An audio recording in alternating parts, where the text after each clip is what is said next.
February 21, 2023, use the sky map to find winter morning stars. The Moon joins Venus as it approaches Jupiter.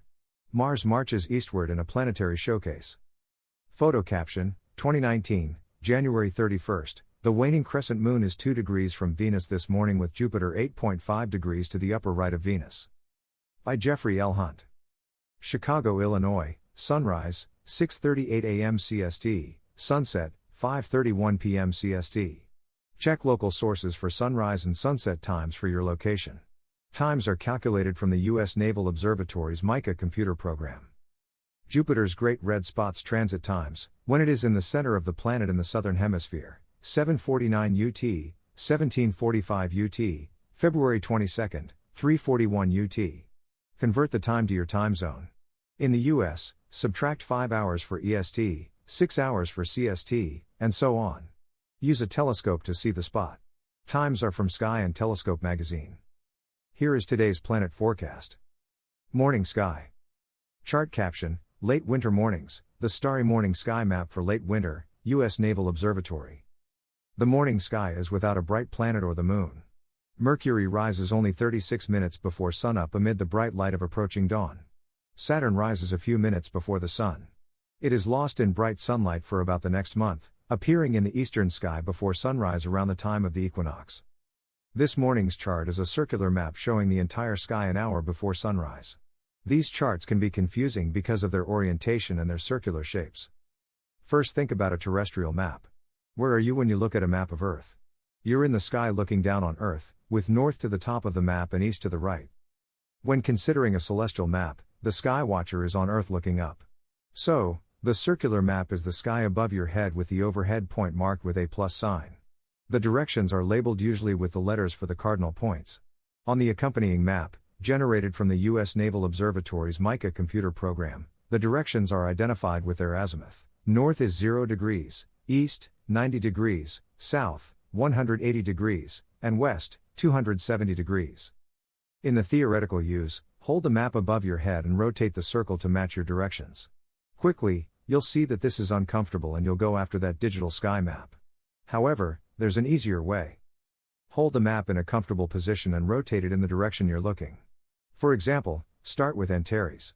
It is near the horizon circle, low in the south, on the map. That's where it is in the sky during late winter an hour before sunrise. Now look east. Rotate the map so that east is at the bottom. Notice that Vega is more than halfway between the east horizon and the plus sign marking overhead. It'll be halfway up in the eastern sky. Deneb is less than halfway between the east-northeast horizon and overhead, while Altair is about 1/3 of the way between the east-southeast horizon and overhead. The two stars are in these places in the sky.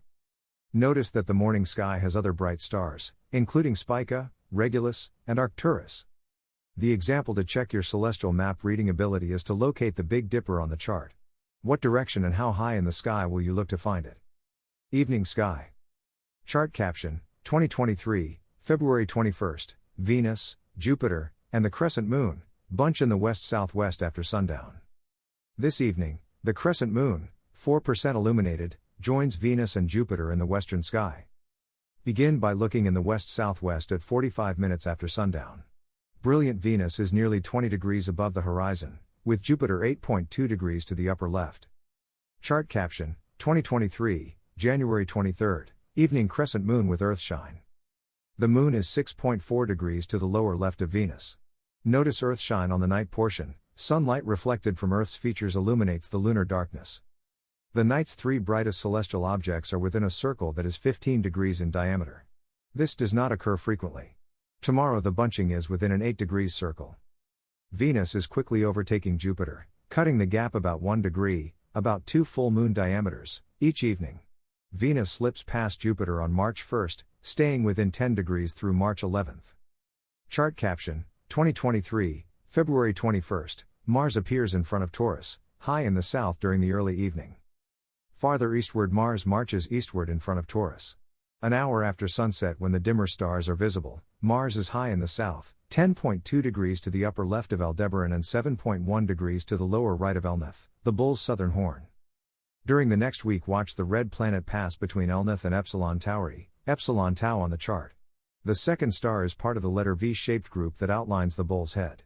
Epsilon is at the top of the V, opposite Aldebaran. A binocular may be needed to identify it. It is dimmer than the stars in the Pleiades star cluster, to its upper right.